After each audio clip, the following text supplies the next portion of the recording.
ओम नमः शिवाय। नमस्ते। आज मैं आप लोगों को ताराओं के बारे में बताऊंगी। जो ज्योतिष में 9 ताराएं हैं, जिनके बारे में आप लोगों ने सुना होगा। ये अपना कैसे प्रभाव देती हैं, इनका मतलब क्या होता है और ये कैसे महादशाओं का जो परिणाम होता है उसको कैसे प्रभावित करती हैं। क्या महादशाएं इन ताराओं के साथ में इन्वॉल्व होकर कैसे अपने रिजल्ट देती हैं, उन्हीं सबों के बारे में बात करूंगी। लेकिन उसके पहले मैं आप लोगों को थैंक्स बोलना चाहूँगी, जो भी लोग मेरे चैनल से जुड़े हैं, वीडियोस को बराबर देख रहे हैं, और जो भी नए व्यूवर्स जुड़ रहे हैं, आप लोगों से भी रिक्वेस्ट करूँगी कि प्लीज़ आप चैनल को जरूर सब्सक्राइब करिए, लाइक करिए, शेयर करिए, लोगों तक पहुँचाइए और नोटिफिकेशन बेल को ज़रूर प्रेस करके रखिए, जिससे मैं कोई वीडियो डालूँ तो आप लोगों को पता चल पाए कि मैंने कोई वीडियो डाला है। आप सब लोग जो भी एस्ट्रोलॉजी में रुचि रखते हैं, आप लोगों ने ताराओं के बारे में ज़रूर सुना होगा कि जब किसी व्यक्ति का जन्म होता है तो उस समय पे चंद्रमा जिस नक्षत्र में होता है, वही नक्षत्र का जो स्वामी ग्रह है वो उसकी जन्म तारा होती है। तो जो हमारी ये 9 ताराएं हैं, इनके भी स्वामी देवता होते हैं, स्वामी ग्रह होते हैं, कैसे अपना प्रभाव देते हैं। तो सबसे पहले मैं आपको ये बता दूं कि जो ताराएं होती हैं वो जन्म के समय जो हमारी तारा हमें मिलती है, चंद्रमा जिस नक्षत्र में होता है वही हमारी जन्म तारा हो जाती है। जैसे मान लिया कि किसी व्यक्ति का जन्म केतु के नक्षत्र में हुआ, चाहे वो अश्विनी में हो या मघा में हो या मूल में हो, तो ये तीनों ही नक्षत्र जो कि केतु के हैं, तो उसकी जो जन्म तारा होगी वो केतु हो जाएगी। मतलब कि केतु से उसके महादशा का प्रारंभ होगा, शुरुआत होगी। जो हमारी ताराएं होती हैं तो उसमें पहली तारा जो होती है जन्म होती है, फिर संपद, विपद, क्षेम, प्रत्यय, साधक, बाधक और मित्र, अधिमित्र, इस तरह से हमारी कुल 9 ताराएं होती हैं। और हमारे जो ग्रह हैं वो भी 9 ही ग्रह हैं। तो जो हमारी जन्म की तारा होती है वो कोई भी तारा हो, लेकिन जो उसका स्वामी ग्रह होता है वो हमेशा सूर्य माना जाता है। मतलब कि जो उसके ऊपर इनडायरेक्ट प्रभाव होता है वो सूर्य का आ जाता है, क्योंकि सूर्य ही आत्मा होती है और आत्मा ही शरीर के रूप में जन्म लेती है। तो जब भी किसी व्यक्ति का जन्म होता है तो चंद्रमा जिस भी नक्षत्र में हो, तो वो नक्षत्र का जो स्वामी ग्रह होता है वो तो उसकी महादशा को निर्धारित कर देती है। लेकिन जो उसकी जन्म की तारा होती है, मतलब कि जन्म के समय चंद्रमा जिस नक्षत्र में है वो उसकी जन्म तारा हो गई, तो जन्म तारा का जो स्वामी ग्रह होता है वो हमेशा सूर्य होता है। उसके बाद फिर दूसरी तारा जो हमारी आती है वो संपत तारा आती है।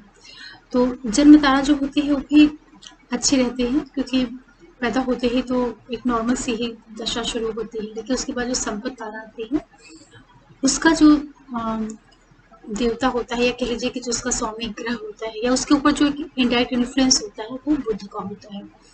तो इस तरीके से आपने जन्म समझा, संपत समझा। तीसरी तारा जो होती है वो हमारी विपत तारा होती है। विपत तारा का जो स्वामी ग्रह होता है वो राहु होता है। इसीलिए विपत तारा में आपने देखा होगा कि बहुत मुश्किलें आती हैं और दिक्कतें भी आती हैं। इसीलिए जो हमारी महादशा होती है, अत्यंत दशा होती है, अंतर्दशा होती है, महादशा, अंतर्गत, जो हमारी दशाएं हैं, ये अपना प्रभाव जब देती हैं तो इनकी ये जो हमारी ताराएं होती हैं कि कौन सी तारा, जिससे कोई पर्टिकुलर ग्रह की एक महादशा चल रही है तो हमारी कुंडली में वो ग्रह किस तारा के अंतर्गत आ रहा है उसका भी प्रभाव पड़ता है। तो जो ताराएं हैं और महादशाएं हैं आपस में एक दूसरे के ऊपर प्रभाव डालती हैं। जैसे किसी के व्यक्ति की महादशा संपत तारा की चल रही हो या क्षेम तारा की चल रही हो, मित्र तारा की चल रही हो या अधिमित्र की, तो उसका रिजल्ट अलग ढंग का होगा, अच्छा रिजल्ट आएगा। इस तरह से समझ सकते हैं आप। तो आपने जैसे जाना कि जन्म तारा जो होती है उसका जो जो उसके ऊपर एक कंट्रोल रहता है वो सूर्य का रहता है। इसके बाद संपत तारा में जो प्रभाव रहता है वो बुध उसका स्वामित्व ले लेता है, उसका स्वामी ग्रह हो जाता है। इसी तरह से जब विपद तारा प्रारंभ होती है तो उसका जो स्वामी ग्रह होता है वो राहु होता है। इसी वजह से विपद तारा में काफ़ी तकलीफें मिलती हैं, क्योंकि राहु अचानक से तकलीफें देता है, दुख देता है। फिर जो चौथी तारा होती है वो हमारी क्षेम तारा होती है, जो कि शुभ तारा होती है। और इसके बाद जो हमारी 5वीं तारा होती है वो प्रत्यय तारा होती है, और प्रत्यय तारा के ऊपर केतु का प्रभुत्व होता है, केतु। इससे जो प्रत्यय तारा होती है इस समय पे हमें बहुत अचानक वाली चीज़ें देखने को मिलती हैं, बहुत से लॉसेस देखने को मिलते हैं।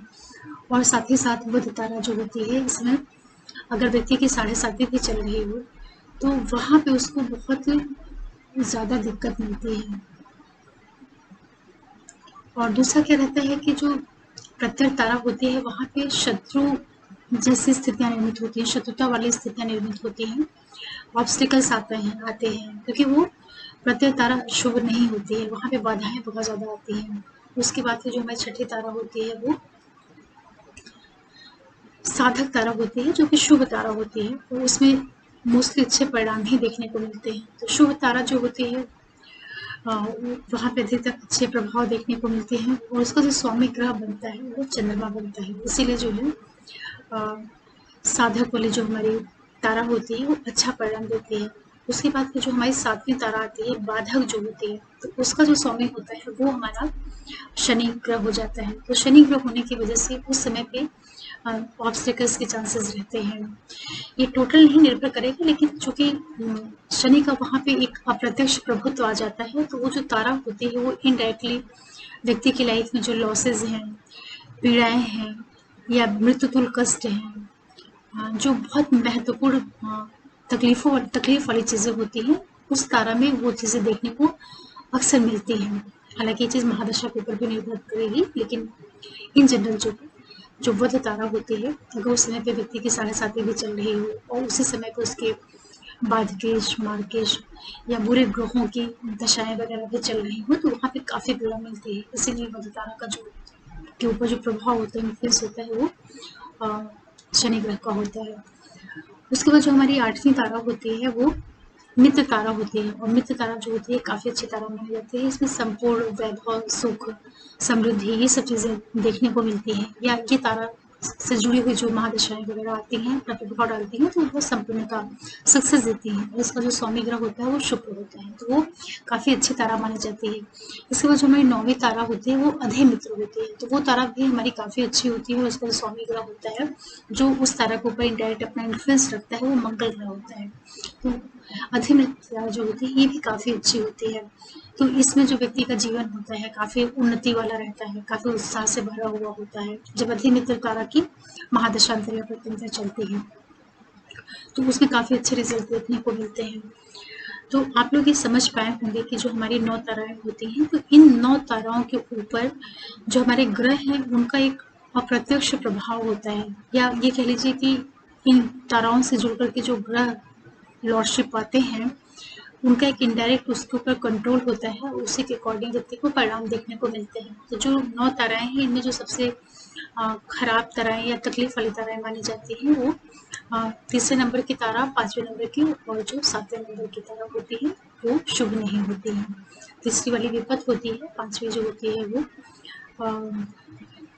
प्रत्यरी तारा होती है, और 7वीं जो होती है वो वध तारा होती है। वध तारा या मतलब बाधक तारा कह लीजिए, ये दशा ये होती है। तो जो हमारी ये 3 अधिक क्रिटिकल ताराएं होती हैं, जब इन ताराओं का टाइम पीरियड चल रहा हो तो उस समय कुछ दान का विधान किया गया है कि मतलब जब ये विपत तारा या प्रत्यय तारा या वध तारा चले तो उसमें आप किन किन चीज़ों का, किन वस्तुओं का दान करें तो आपको थोड़ा सा कष्टों में रिलीफ मिलेगी। तो उसके बारे में भी मैं आप लोगों को बता देना चाहूँगी। जब भी जन्म विपत तारा चले, जब विपत तारा चले, क्योंकि उसका जो प्रभाव होता है लॉर्डशिप वो राहु के पास होता है, तो उस पीरियड में व्यक्ति को जो शक्कर वाली चीज़ें होती हैं, शक्कर है या गुड़ है, इस टाइप की चीज़ों का खुद दान करना चाहिए।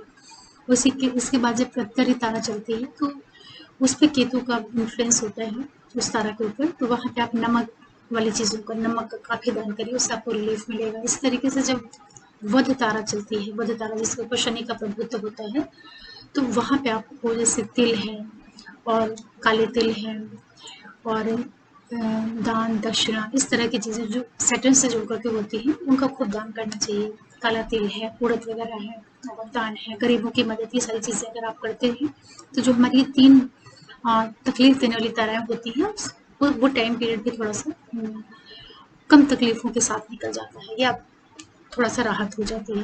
क्योंकि ये तो सही है कि जब 9 ताराएं हैं तो ताराएं तो हमारी निर्धारित हो जाती हैं, नक्षत्र के आधार पे जन्म के समय पे जो चंद्रमा हमें पहले जन्म तारा देता है, तो उससे हमारी दशाओं का तो निर्धारण हो जाता है कि इसी के अनुसार हमारे ग्रहों की महादशाएं चलेंगी और उसी के अकॉर्डिंग हमारे कौन कौन से ग्रह किस तारा के अंतर्गत आ रहे हैं। जैसे कि मान लिया कि किसी का जन्म ही केतु के नक्षत्र में हुआ, तो जो उसको पहले तारा मिल जाएगी वो केतु की मिलेगी, फिर केतु के बाद फिर जो दूसरी आएगी उसका वो शुक्र की आ जाएगी। तो ऐसे तो अगर आप देखेंगे तो केतु के नक्षत्र में जन्म हुआ तो केतु, फिर शुक्र, सूर्य, फिर उसके बाद आपका चंद्रमा आ जाएगा, फिर मंगल, राहु, गुरु, फिर शनि, फिर बुध, ऐसे ताराएं होती हैं एक सीरियल में, एक सीरीज में इस तरीके से ताराएं चलती हैं। लेकिन जो ये हमारी ताराएं चल रही होती हैं वो कोई भी आपके ग्रह की महादशा हो, लेकिन जो पहले जन्म तारा होती है उसके ऊपर जो हमेशा एक इनडायरेक्ट प्रभाव होता है ग्रह का, वो सूर्य का होता है। ये मैं आपको बताना चाह रही थी, तो इसमें आप कंफ्यूज मत होइएगा कि ये मैंने आपको क्या चीज़ बता दी। ये 9 ताराओं के ऊपर ग्रहों का अलग ढंग से प्रभाव होता है। इसको आप समझ लेंगे तो आपको काफ़ी आसानी होगी कि अपने कोई पर्टिकुलर तारा की जब महादशांतर या प्रत्यंतर चल रही है तो उसको क्या, उसके परिणाम को कैसे, अगर अच्छे ताराओं की चले तो उसको कैसे और ज़्यादा इम्प्रूव किया जाए, या खराब ताराओं की महादशांतर प्रत्यंतर चल रही है तो कैसे उसके नेगेटिव रिजल्ट को थोड़ा सा कंट्रोल किया जाए, बैलेंस किया जाए। आशा कर रही हूँ कि ये वीडियो आप लोगों को अच्छा लगा होगा या एक नई जानकारी मिली होगी, क्योंकि ये बहुत अलग ढंग का टॉपिक है और मोस्टली लोग इसके बारे में चर्चा भी नहीं करते हैं।